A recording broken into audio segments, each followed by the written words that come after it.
Hey, happy day 812 of What's She Up To Now. Whoosh. It's not that cold out. We finally are losing our snow in Wisconsin. It's about time. But today I want to talk about a lot of things. I almost forgot to do this video. How could I forget this video after so many days in a row? But I want to talk about BHAG, family, being left out in the cold, get up and go challenge, D100 plan. And so how could I possibly not do this when I have all those things I want to chat about quickly? First off, day 812, Sharon Horne-Ellstrom here of What's She Up To Now, documenting my journey as I transitioned from 47 years in business and the brick and mortar world, plus 25, over a quarter century of that in corporate America, working for some of the biggest corporations in the world, to the online world of business. And done a lot of stuff online. I've tried a lot of stuff. And I have not had my home run equal to my offline world achievement yet, right? And I say yet because I got a feeling that 2020 is the year. And that ties into my BHAG, my Big Hairy Audacious goal. For the Rise Up Challenge, I'm doing Pete Vargas's Rise Up Challenge. I've been doing it for, I guess yesterday was day 14, today's day 15. It's a 20-day challenge, and it's right alongside, and it started about 5 days after mine and will end 5 days before, because I'm doing a 30-day challenge, the Get Up and Go challenge for the month of April, because I want to guarantee and make sure people are better off at the end of this pandemic, post-pandemic, than they are when they went into this pandemic.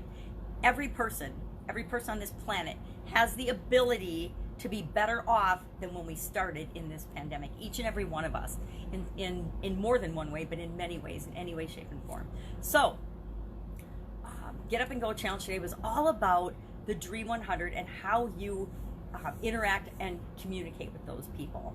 And Big Hairy Audacious goal was for the Rise Up Challenge. And for me, the Rise Up Challenge, I set the Big Hairy Audacious goal that I will impact. I originally said 100,000 folks so that they're better post-pandemic than they are before we entered the pandemic, but I changed that to 1 million because 2020 is the year that I stop hiding, I find my voice, and I stop playing small. Yep, I just called my shot and committed to that right here, right now, on day 812 of What's She Up To Now. What's She Up To Now is ramping up and getting out of my own way and making sure that I'm sharing things that can positively impact the world. So that's my Big Hairy Audacious goal. D100, teaching people how to do that right. I think we're gonna have a workshop this week on how to get an online presence in probably just a couple hours, and I might record and do that live. I'm doing it with a couple of young men that are like, hey, we're out of work, we need something to do. One still has his job, but he's working from home, and he's like, I need something else. I need to have a supplemental income or something to fall back on. What can I do quickly and easily? So we're going to set them up with just a really simple funnel to start building their audience and capturing leads. They don't know that yet, but that's what we're going to do. So this week sometime I will fit in a live workshop. If you are interested, hit me up in the comments below so that I send you an invitation and you can participate in that if it's something that you're interested in.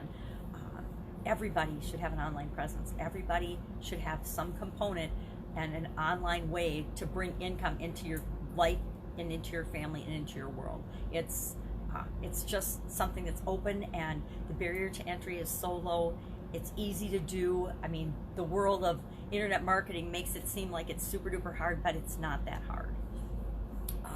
And then left out in the cold was the idiom that we talked about today, being left out in the cold. And what I want to say about that is people will use excluding other people as a way to build themselves up, to feel better, to bully, to try to increase their status, but not realizing the devastation and the hurt and the long-term harm that it can cause on other human beings. It's definitely a form of bullying.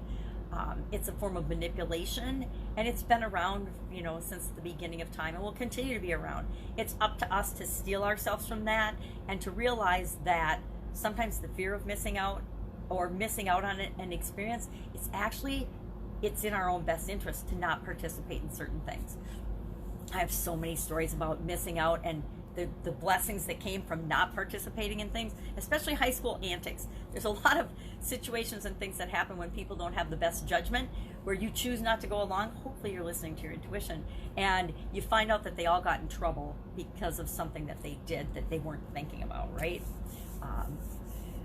in lots of situations in our life, we will be left out and excluded. We will be not told things. Things will be hidden from us. We won't have the information. We won't be invited to the party. We won't be invited on the trip, whatever. But we can control how we respond to that. Just because we're left out of one thing doesn't mean we're out of the game or out of our life or out of relationships. Just because the door seems to be closed doesn't mean there isn't another way in, another door in. If we don't see a door into something and something that we really want, we create our own door, right? We figure out our own way to get what we want. And I find that life will challenge us in ways that we never could have imagined to see if we're really serious about the things that we say that we want. If we're really committed to and we really desire to achieve or be or participate in certain things. The universe tested me to see if I was really serious about playing tennis by losing my vision in one eye. I played tennis a lot when I was younger, and in my later college years, I started to have eye problems, inflammation in my left eye that caused me to lose the vision in that eye. And the universe tested me for about 10 years to see if I was serious about playing tennis, and I made attempts to play tennis and try to compensate for the one eye, and I finally stopped doing it because it was too frustrating to go from being a really good tennis player to being able to not even being able to hit the ball, being like 3 feet away. Could I have done things to make sure that I could have been a one-eyed tennis player? Absolutely. But to me, the commitment and the effort and what I would have needed to do to make that happen, it wasn't worth it for me, for what I was going to do with that. And so what did I do? I just found other activities. So although I felt like I was missing out on playing tennis a little bit, I just replaced it with other activities that I could participate in and that still made me feel good. So there's lots of examples of that in my life. I think I talked about family a little bit. We got together, my family and I did a Zoom call on Friday, and we had wine and beer and good cheer, and we ended up online together, some members of the family, for like 4 hours before the kids finally had to be put to bed. And it was amazing. We had 5 different states represented and, 6 different families, and it was amazing. And so we decided every week we're going to get together on a Zoom call, and my nephew's like, well, what else have we got to do? We're all pretty much not trapped, but we're self-quarantined and we're taking care of business, but let's do that. Let's make sure that we're being connected to family. So that was, I just have to admit, that was a really, really fun experience.